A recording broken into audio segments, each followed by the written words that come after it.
Mikey didn't have much time, so he referred us to one of his internal auditors, Todd Gale. We visited Mr. Gale at his corporate office in Dubai. We're here with Todd Gale, a CPA at Barbosa Industries, to talk a little bit more today about the different types of methods that are used in the industry. So, Mr. Gale, could you explain the differences between the full cost method and the successful method? Successful method? Yeah, the successful method is basically what our company does. So if a project is a success, we recognize it. Okay. So say you're drilling for wells. If the wells are successful, you capitalize on the well and then proceed from there. Whereas in a full cost system, if the wells were dry, you would still capitalize it on it anyway. And that's either if it's successful or not successful, right? Uh-huh. Okay. And you don't capitalize until after the project is completed, is that right? Yeah, so in a successful operation, basically you have 10 wells, 8 of them are successful. You capitalize on the 8th, and you don't capitalize on the remaining 2 if they're dry. Whereas in a full cost system, you capitalize on all 10 of them, regardless if they're successful or not, or if it's dry or not dry. Okay. And so do you put them in like a temporary account in the meantime, or? Yeah, we put them in the work in process account. Okay. Great. Hey Todd, I've got a meeting in 5 minutes. I need 50 copies of this. Would you take care of that for me? Oh, yeah, I'll do that. Thanks. Thanks for meeting with us. To learn more about revenue recognition, we met with Dr. Kilpack, an accounting professor at the University of BYU, Delaware. We're here today with Professor Kilpack again in the classroom to talk about revenue recognition. Professor Kilpack, could you explain a little bit to us about revenue recognition? I sure can, Scotty. In fact, we have a lot of information to cover, so we're going to kind of have to go fast. Okay. Sometimes gas producers and purchasers execute agreements whereby a purchaser agrees to take or pay for a minimum quantity of gas per year. The amount paid in excess of the price of gas taken is recoverable for future purchases in excess of minimum quantities. If the purchaser is not allowed to make up deficiencies, it is appropriate for the purchaser to record revenues to the extent of the minimum contract quantity, assuming payment has been received or is reasonably assured.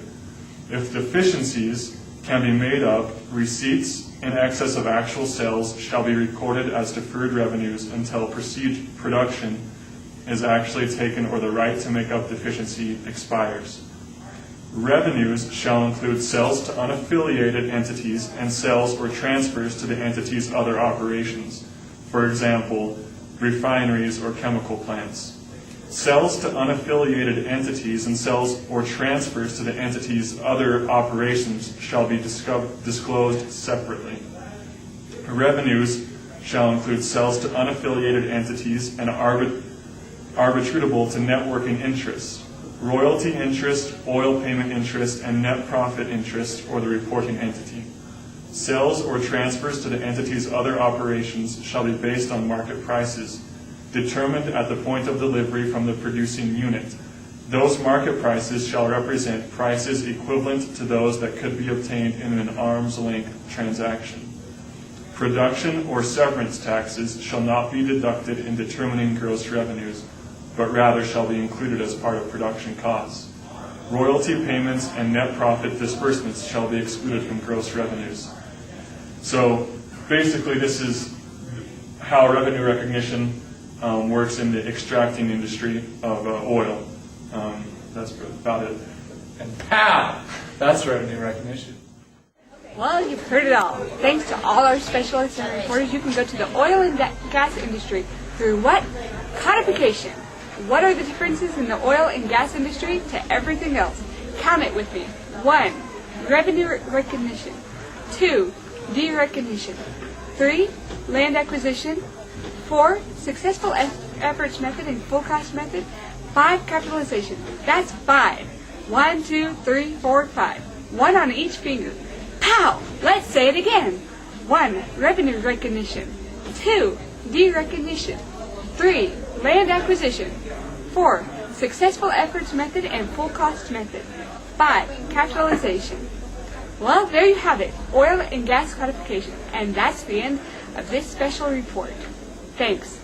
That's all, folks. I love codification. It just helps me understand accounting. Helps me understand COD.